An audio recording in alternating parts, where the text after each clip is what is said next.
Setiap kali ada kesulitan satu, ada minimum 2 jalan keluar untuk selesai daripada kesulitan tersebut.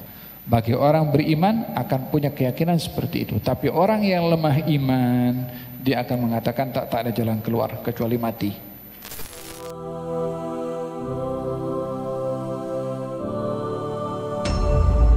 Dugaan itu bila menimpa kepada seseorang yang lemah iman, maka tindakan orang yang lemah iman itu berbagai macam tindakan.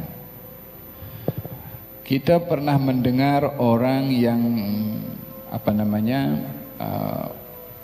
berhadapan dengan tekanan yang dia melihat tidak mampu, mungkin ditekan oleh alung atau hutang ataupun diancam, sehingga untuk terselamat daripada tekanan itu dia ambil pistol dan tembak dirinya atau bunuh diri atau menggantung diri, semata-mata ingin menyelamatkan diri daripada apa yang dirasa pada tekanan tersebut.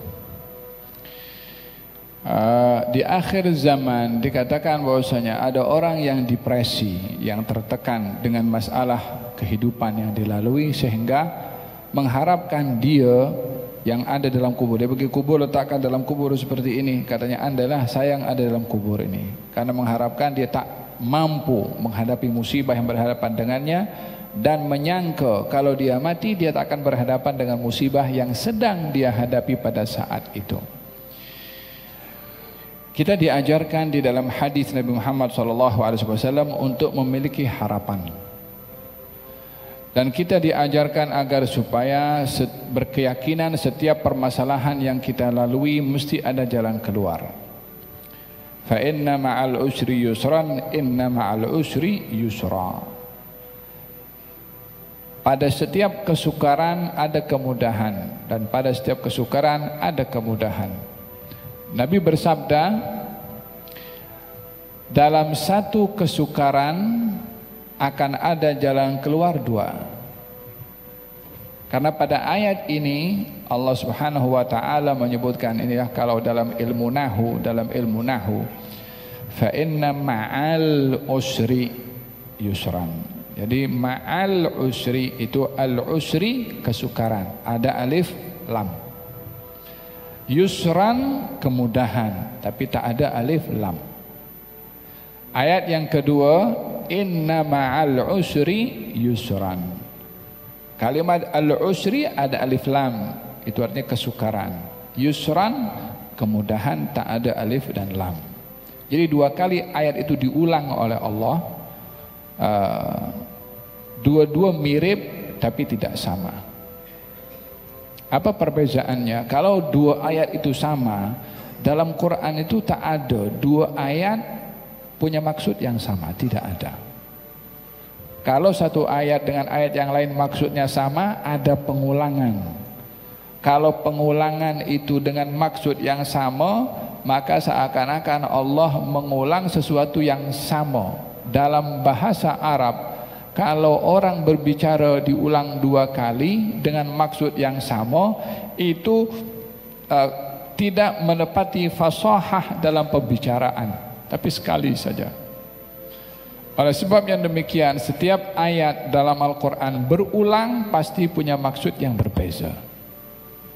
Karena Allah tidak akan mengulang 2 ayat dengan maksud yang sama. Nabi ketika menjelaskan tentang kedua ayat ini, katanya kalimat al-usru yang ada alif lam itu kesulitan yang satu.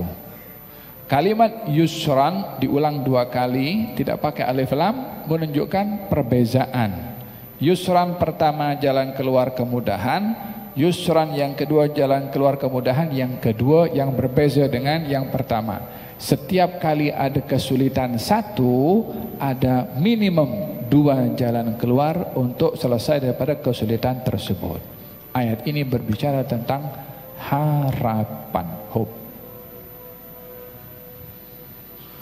Dengan demikian tidak ada dalam kamus Islam itu depresi, tekanan, tak ada jalan keluar, tidak ada. Yang ada adalah harapan kepada Allah Subhanahu wa taala pada setiap apa kesulitan, sebesar apapun kesulitannya. Bagi orang beriman akan punya keyakinan seperti itu. Tapi orang yang lemah iman, dia akan mengatakan tak ada jalan keluar kecuali mati. Faham? Dom, kata baginda Rasulullah SAW, nanti tidak akan berlaku hilangnya dan hancurnya dunia, sehingga orang bila mengalami musibah atau depresi atau tekanan mengharapkan dia yang mati ketika melihat kubur. Andailah saya yang mati, katanya, andailah saya yang ada dalam kubur tuh, bukan dia. Apa hukum orang mengharapkan untuk mati? Orang mengharapkan mati itu ada dua keadaan. Ada yang boleh, ada yang tidak boleh. Bila orang itu boleh mengharapkan atau meminta kepada Allah mati, jika berlaku fitnah yang dia khawatir hanyut dalam fitnah, maka boleh dia meminta mati. Hal ini dapat difahami daripada hadis Nabi ketika Nabi bersabda dalam doanya, Allahumma inni as'aluka fi'lal khairat, turkal munkarat, hubbal masakin, wa idza aradta biqaumin fitnatan faqbidni ghaira maftun. Ya Allah, bila engkau berkehendak berlaku fitnah kepada satu kaum, ambil nyawa aku untuk aku selamat daripada fitnah tersebut. Yani minta mati karena khawatir hanyut dalam fitnah yang mengancam agama, yang mengancam akidah. Yang kalau dia tak mati, dia boleh hanyut dalam fitnah tersebut. Ada satu keadaan orang boleh meminta mati. Seperti juga yang berlaku kepada Siti Maryam. Siti Maryam pernah berdoa meminta kepada Allah mati. Dalam Al-Quranul Karim, ketika beliau mengatakan, ya laitani mittu qabla hadza wa kuntu nasyan mansiyya. Andailah saya mati sebelum perkara ini berlaku. Apa itu perkara? Ketika membawa anaknya Nabi Isa alaihissalam. Kenapa dia minta mati? Disebabkan oleh karena dirinya tahu kalau dia balik ke kampungnya, orang akan tuduh yang bukan-bukan, sementara yang dituduh adalah perkara yang tidak benar. Orang yang menuduh akan menanggung dosa.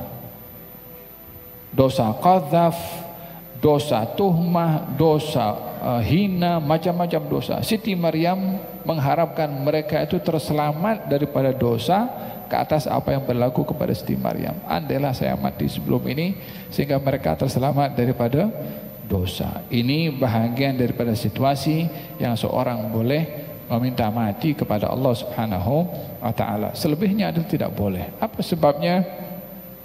Katanya, la yatamannayanna ahadukum al-mauta.